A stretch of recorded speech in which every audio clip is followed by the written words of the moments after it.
Okay, so good evening, everyone.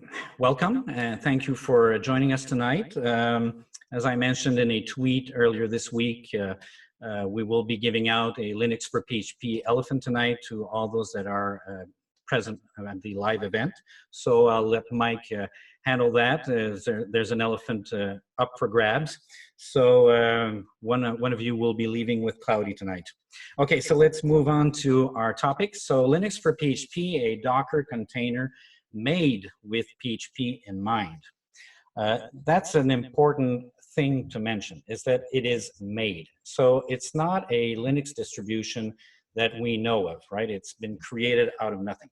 So it's a brand new Linux distribution, really.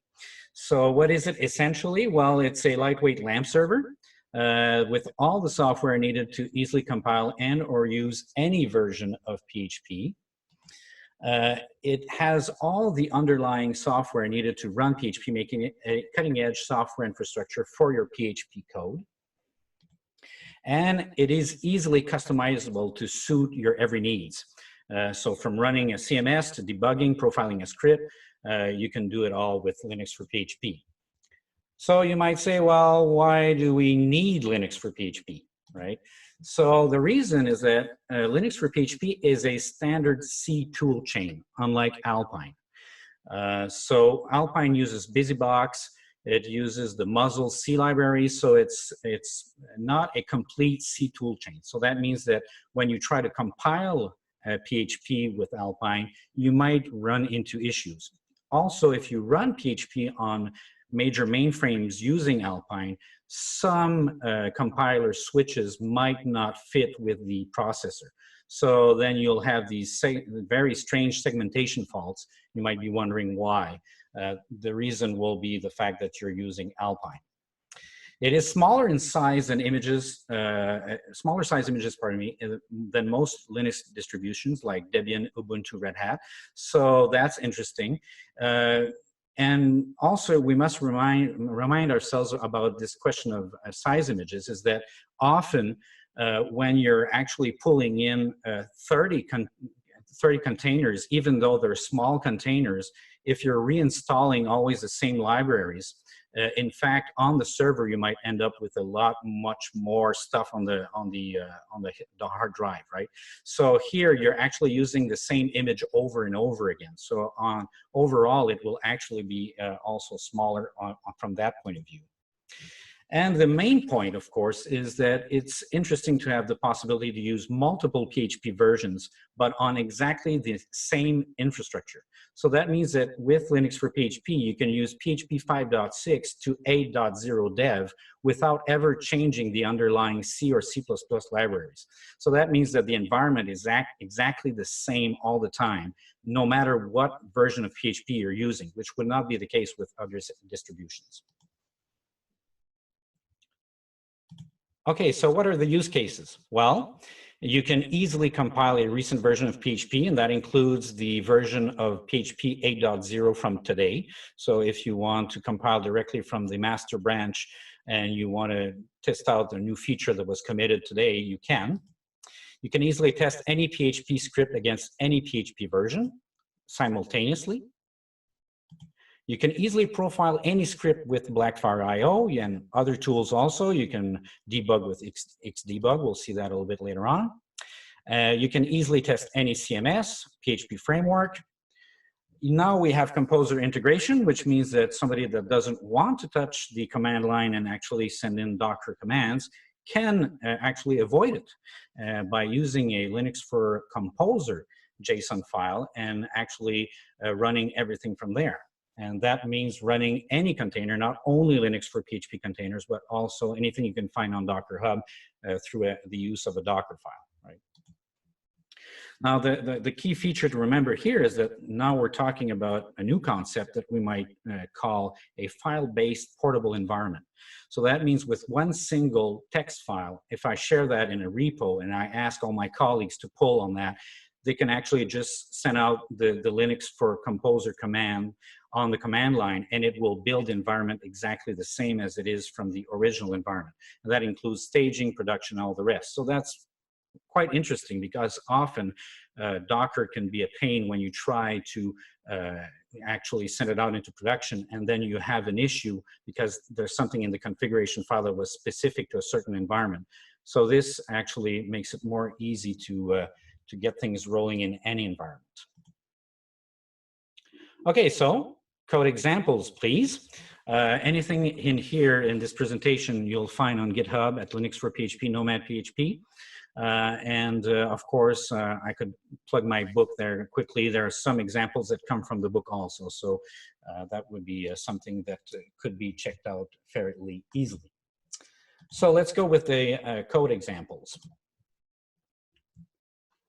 So using Linux for PHP, well, you can use Linux for PHP directly from the command line through Docker, of course. So if you want to just run a detached container on port 8181 and you'd like to start up MySQL, PHP, FPM, and Apache, this is how you would do it, right? So from there, if we go to the browser and we refresh on port 81, then we see we're getting an answer back from Apache. Maybe you would also like to be able to go directly onto the command line of the container in an interactive mode. So that can be easily done also if you enter an interactive bash command, then you get the command line, right? So from there you can create users, you can do whatever you need. In our case, we'll be using the lfphp get utility, and we're going to ask for the PHP frameworks. So as we can see here, we have a list of frameworks that we can install. You can select any of those, and we can automate this installation. So this is something we could use in our JSON file later on. So in this case, we'll be installing Laravel, and we'll be calling it a test app. And this will be going into a folder in this RV tempo, which means we could share it with the host computer and actually start modifying the files after, right? So that's an automatic way of getting a project going. There are many other things that we can use with Linux for PHP. And for example, if I enter the CMS option and I ask for Drupal, then we will get Drupal. Now, we're using a version of Drupal here that will have a little issue while running on PHP 7.4, right? Because we're running 7.4 right now. So if we refresh and we see the error in question, we say, oh, issue maybe with the version of PHP. So with Linux for PHP, you could run it multiple versions simultaneously, but let's just say here we just want to make sure that it's really the version that's the problem. Then we put it back to 7.3, we reinstall Drupal, and we see if the error goes away, right? So then we know that this specific version of Drupal has an issue. So that allows us to test things fairly quickly. And as we can see, the error will be gone in approximately a few seconds. And so we go to the browser, we refresh, and the error is gone.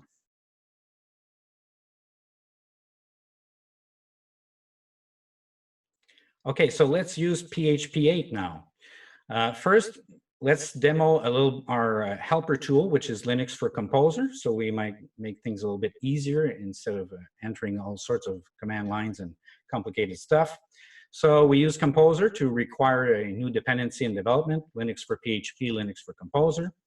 This, in fact, will add the package to our project. In this case, it's an empty folder, but we're just demonstrating it, right? So now if we run the Linux for Composer docker run start command, it creates a JSON file. And so that JSON file can be modified.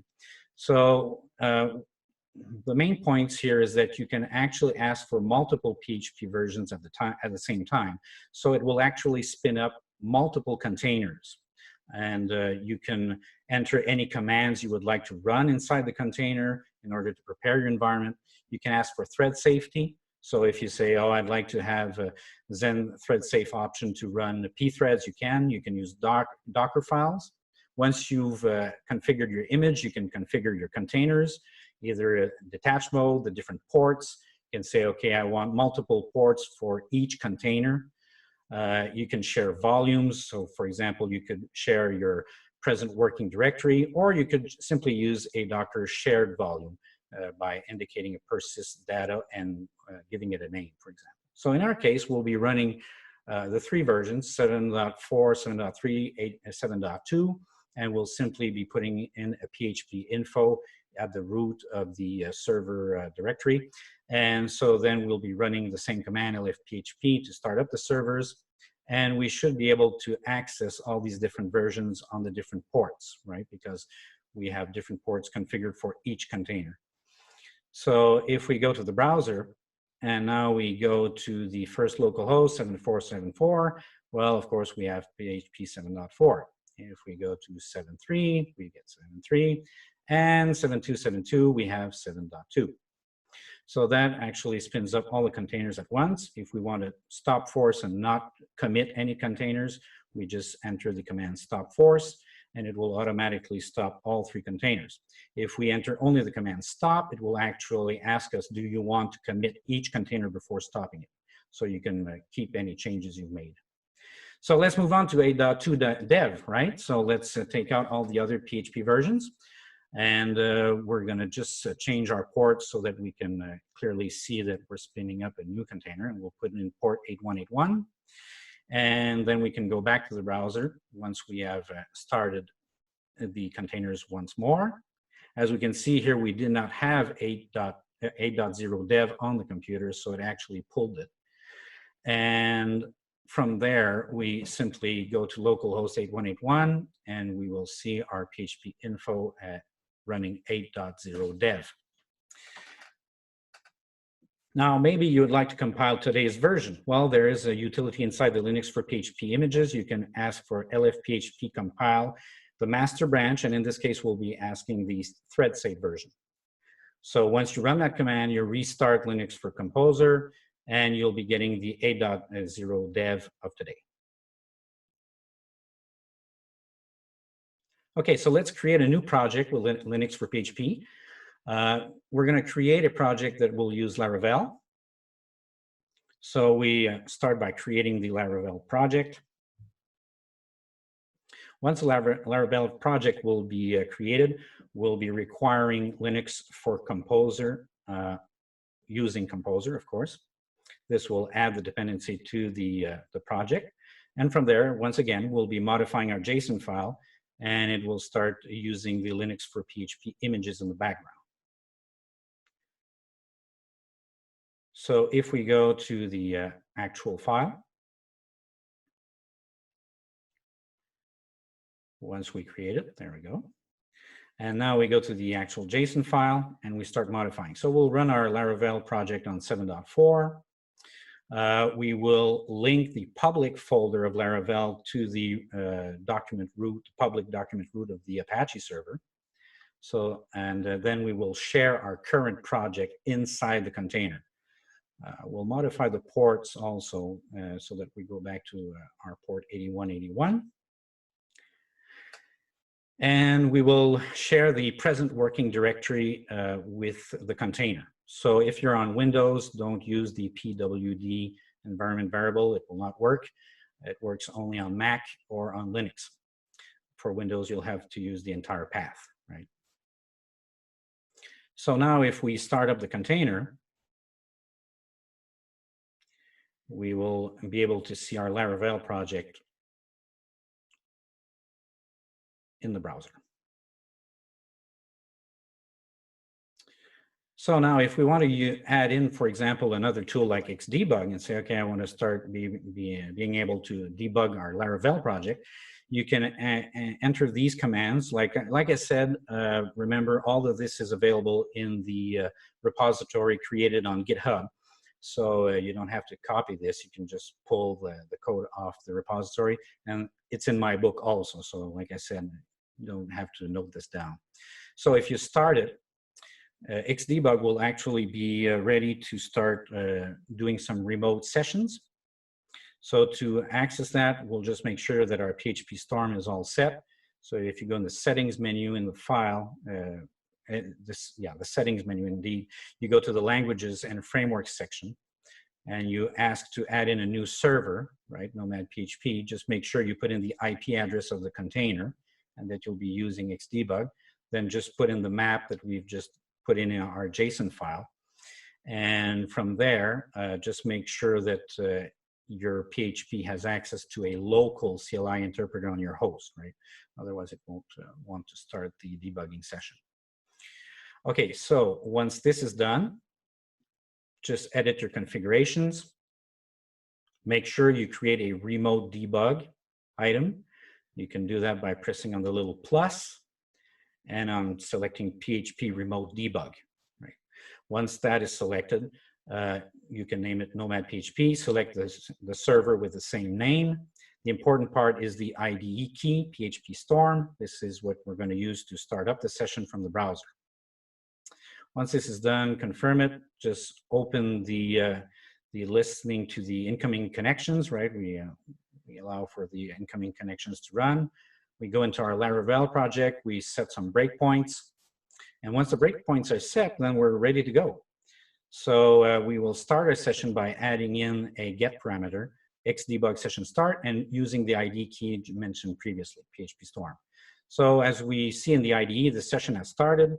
It's stopped on line 52 of the index file. And from there, we can start inspecting any variables, right? Because it's actually and has stopped the execution.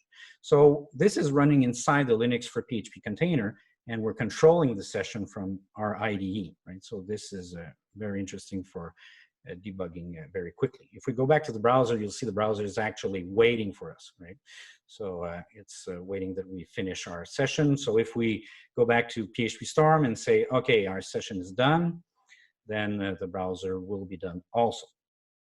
And so we can continue debugging like that as we wish.